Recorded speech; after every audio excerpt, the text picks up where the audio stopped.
Hey guys, welcome to a brand new series called Sword Art Online What Ifs. In this series, we go over what if scenarios in the Sword Art Online universe.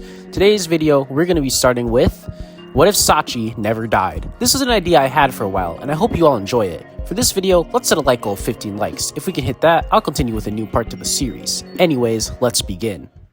Our story starts in the dungeon. Ducker is opening the chest as Kirito pleads for them to wait, but by the time it reaches their ears, it's too late.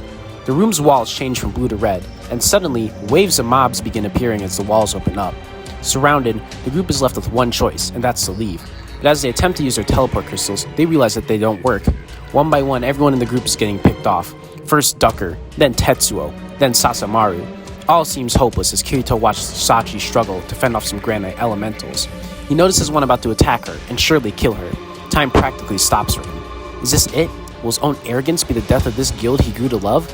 This is when Kirito remembers the promises he made to Sachi, that no matter what, she'd survive. It's in this moment that Kirito's entire demeanor changes as he assesses the situation around him in this moment of stop time. His eyes suddenly turn yellow as time begins to resume again.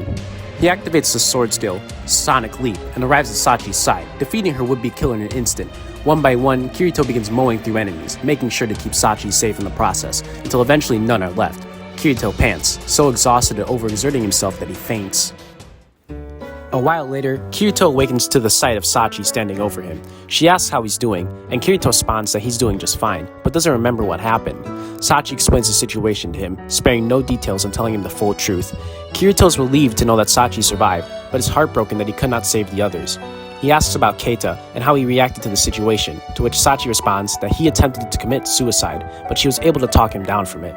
He's currently in the other room resting, pondering what he should do next now that the guild's members have decreased significantly. The two agree to go to bed for the time being until the morning meeting. During the night though, Kirito has nightmares about his dead guildmates, mocking him and blaming him for their deaths, all because he hit his level and status as a beater.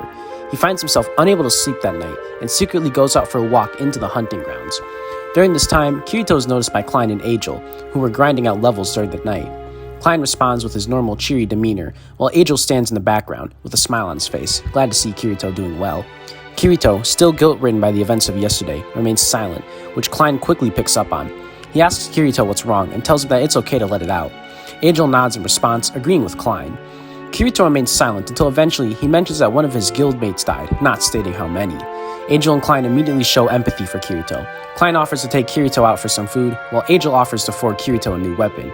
Kirito decides to take Angel up on his offer immediately, and they head to a smithy. While there, Angel asks Kirito what kind of weapon he would like, and Kirito immediately responds with a lance, which Klein and Angel find odd but do not question. The lance is forged via leftover materials from Klein and Angel and given the name Daybreaker. Kirito notices that it's now daytime and thanks the two for the time and leaves to go back to the inn. Back at the inn, a very depressed Keita begins the meeting between the three guild members. Talks of what to do next begin, until Kirito interrupts in order to tell Keita some very important information. Kirito finally reveals his actual level to Keita and Sachi with remorse, still feeling as if he was responsible for their deaths. Keita is shocked, but Sachi reveals that she knew all along. This shocks Keita even more, who calls Sachi a traitor and calls out Kirito for being a beater. With tears in his eyes, he disbands the guild and runs away from the inn. Kirito and Sachi go looking for him, but never manage to find him. Being called a traitor by one of her closest friends causes Sachi to tear up and run away as well. Kirito for a moment ponders whether or not he should go to find her, but ultimately decides he should. After a bit of searching, Kirito finds Sachi under the bridge that she originally hid under. She asks Kirito why she was the one who got to live and not the others. Kirito doesn't know how to respond initially, not knowing himself as to why Sachi was the lone survivor. Sachi begins tearing up, exclaiming that she feels as if she's not worthy of being alive simply because she was the weakest in the group. Kirito finally speaks up, telling her that because she survived, she needs to live for the others who didn't. And that, while it may seem unfair at first, things happen for a reason. He grabs her hand and opens his inventory, equipping the lance Angel forged him last night. Kirito got it as a gift for Sachi, and he wipes her tears away as the two share a silent moment together. Sachi takes the lance happily, and Kirito swears to her once more that she'll survive to the end. But Sachi in response asks Kirito to make the same promise to her, that he'll make it to the end as well. He does, and the two get up and return to the inn in order to decide what they'll do next. And here's where things start to change drastically. Now that Kirito is no longer a solo player and Sachi is still alive, he'll be taking much fewer risks since he has to train Sachi to become a much more powerful and efficient player. Not only that, but since Sachi survived, Kirito will be a lot more open to keeping his friends around such as Asuna or Klein, rather than push them away due to his guilt. Not to say he doesn't feel guilty, he can just cope with it better since Sachi's there. Fast forward a couple of months to December 24, 2023. It's been 6 months since the tragedy of the moonlit black cats, and at this point, Sachi would have caught up to Kirito in terms of level, and the two have been partying for a while. Kirito and Sachi are sitting on a bench together, seemingly enjoying the Christmas cheer, when suddenly Argo appears from nowhere and approaches the two. Kirito asks if she has the information, and Argo says that she does, but also mentions that she's still surprised to see Kirito partying up with someone for this long. Kirito remains silent as Sachi simply shrugs it off, and the two are told about Nicholas the Renegade and the revival item he is said to drop. Kirito and Sachi both have the common goal of acquiring it to hopefully revive at least one of the moonlit black cats. With the information now acquired, the two set out for the woods.